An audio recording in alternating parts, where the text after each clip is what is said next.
Personal manifestos have shaped human history more than any other form of writing, from Martin Luther's 95 Theses to the Communist Manifesto. Today, we're exploring one that challenges everything we think we know about faith, disability, and social progress. The raw intensity here is remarkable. The author positions themselves at the Valley of Achor, symbolically the lowest point in creation. There's something powerful about starting from that place. You know what fascinates me most? The way they weave together ancient religious persecution with modern social movements. They're drawing these bold connections between historical eugenics and contemporary policies that most people wouldn't typically consider. Hmm. Especially their perspective on disability rights.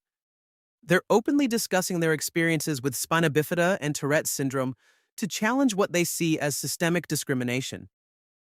Well, that's exactly what makes this so compelling. They're writing from lived experience. And when they reference the ancient cult of Molech, they're suggesting these same patterns of marginalization have existed for thousands of years. The religious elements span multiple traditions, too.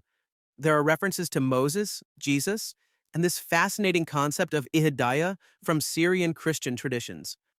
How do you think this shapes their worldview? Oh, it's fundamental to their perspective. They're using these religious frameworks to critique modern approaches to personal autonomy. Like when they discuss what they call the idolatry of lust, they're suggesting our society has replaced traditional spiritual values with a kind of hedonistic materialism. The way they frame suffering is particularly thought provoking. They're suggesting that our modern desire to eliminate all forms of discomfort might actually be preventing important forms of growth. Right? And this connects to their concept of metanoia, or complete transformation.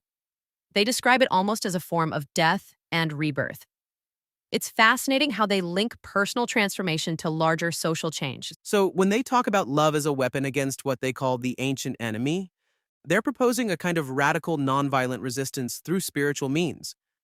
Exactly. And what's really striking is how they frame this as spiritual warfare fought through love rather than hatred.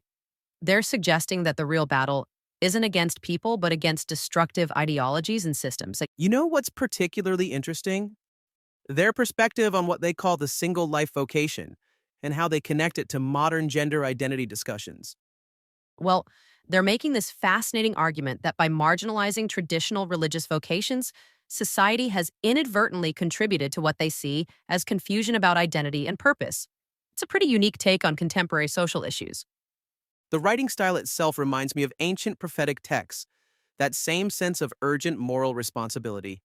And perhaps that's what makes this kind of personal testimony so powerful. It's someone wrestling with these huge questions in the context of their own lived experience. They're putting themselves out there in a way that forces us to engage with these issues on a deeper level.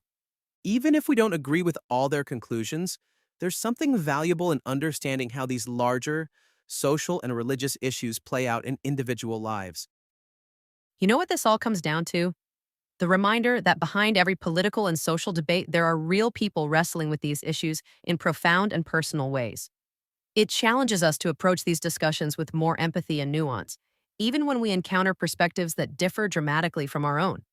And maybe that's the real value of personal manifestos. They help us understand the human experience behind the headlines. Looking ahead, I think documents like this will become increasingly important as we navigate complex social changes. They remind us that progress isn't just about policies and systems, it's about understanding and respecting the deeply personal journeys that shape our collective experience.